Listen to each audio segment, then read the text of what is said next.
أعوذ بالله من الشيطان الرجيم. بسم الله الرحمن الرحيم. الحمد لله رب العالمين، والصلاة والسلام على سيدنا وحبيب قلوبنا أبي القاسم محمد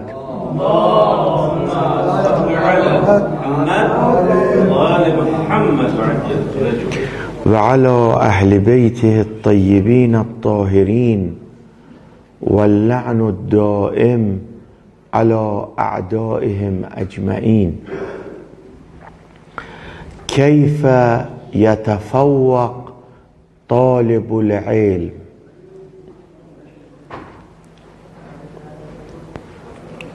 كنا نتكلم عن العجب.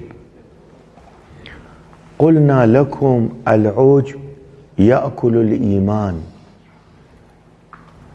العجب يسبب انهيار الإنسان،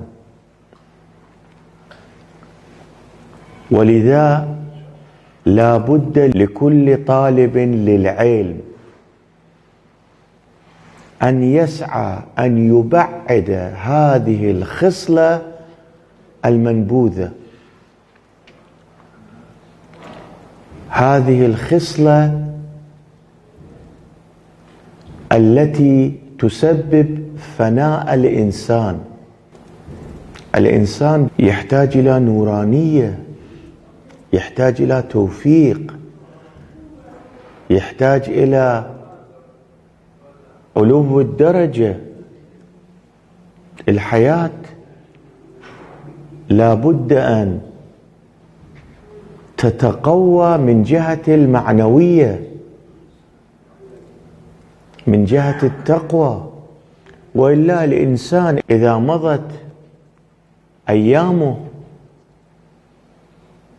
ولا يسعى في ارتقاء النفس، هذا الإنسان لا خاصية له.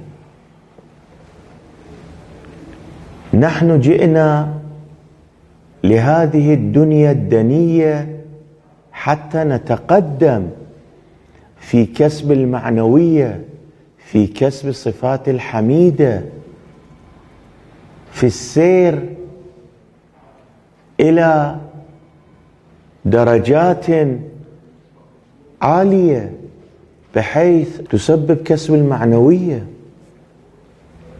نحن جئنا لهذه الدنيا الدنية حتى نعرض أنفسنا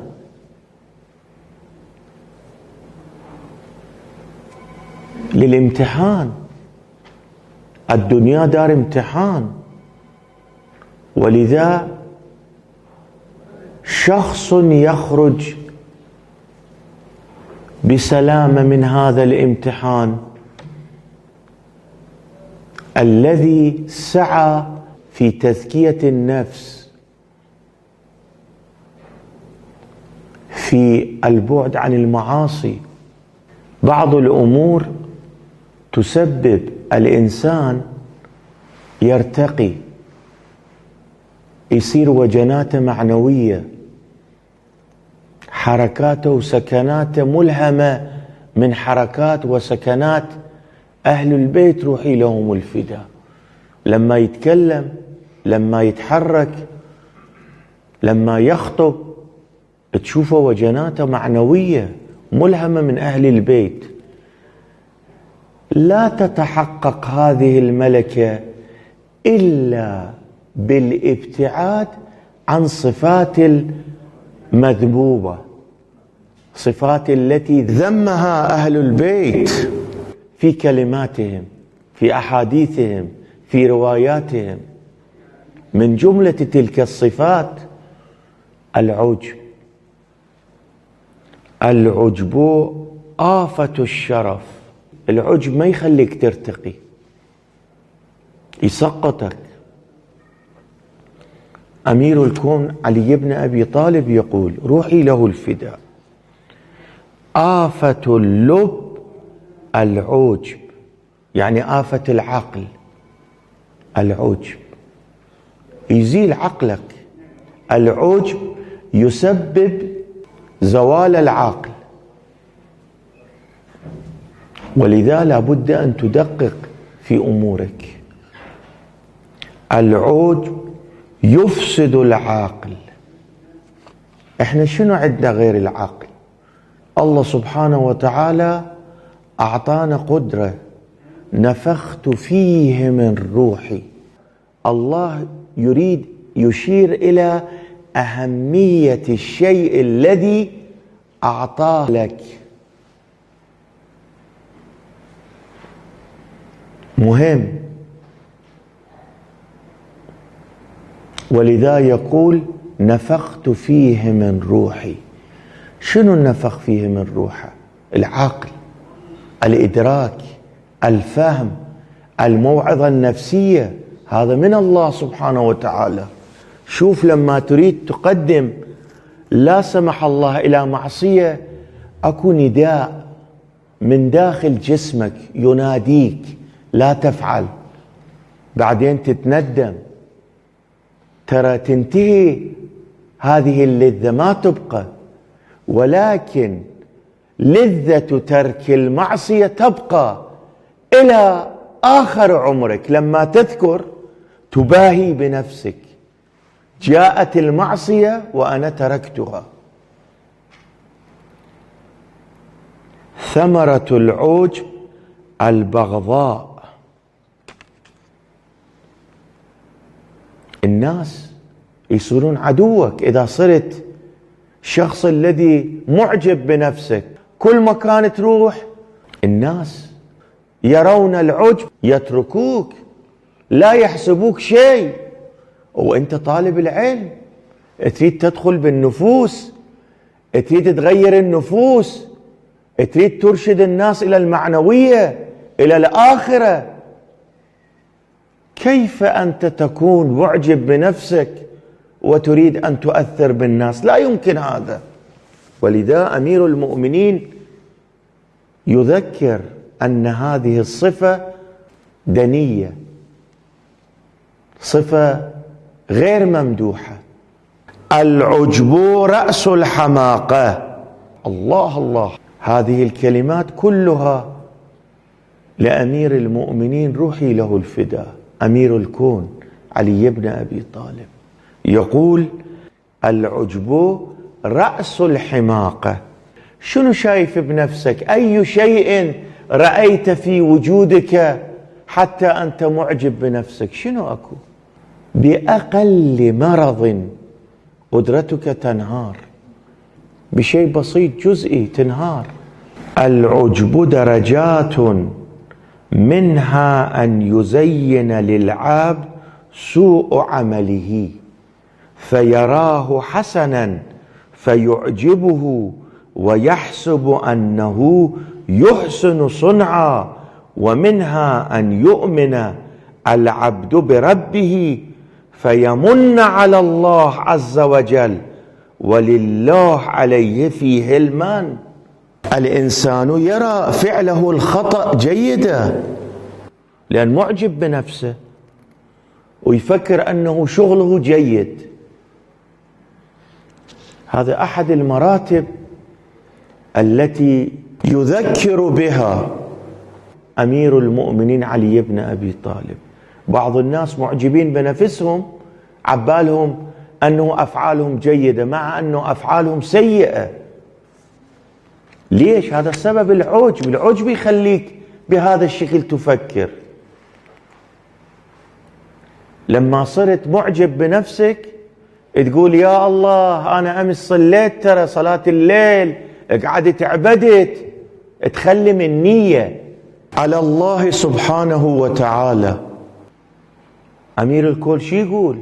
حقيقة الله مخلي عليك من، مو أنت تخلي على الله من بهذه الأفعال وأنت معجب بنفسك. شو مسوي أنت؟ أي شيء أنت فعلت هذه كلها ببركة الله سبحانه وتعالى، ببركة الخالق. انظر إلى أطرافك، كل هذه الأمور هيئها الله سبحانه وتعالى، وإن لا أنت منه شنو عندك؟ أي شيء تحمل أنت، حتى هذا العجب ماخذ كل وجودك. وإياك والإعجاب بنفسك والثقة بما يعجبك منها وحب الإطراء، فإن ذلك من أوثق فرص الشيطان في نفسه ليمحق ما يكون من إحسان المحسنين. لا تكون معجب بنفسك، لا تركن إلى شيء يسبب العجب في نفسك.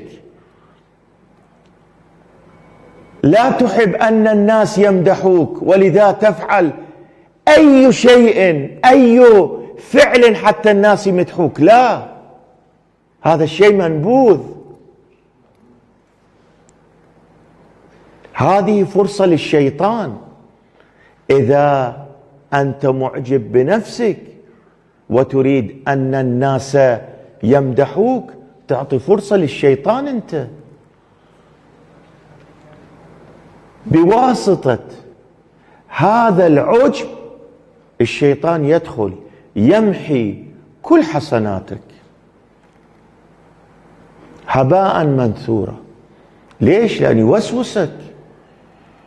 شغل الشيطان الوسوسة، وهذا خطر كبير بالنسبة إلى طالب العلم.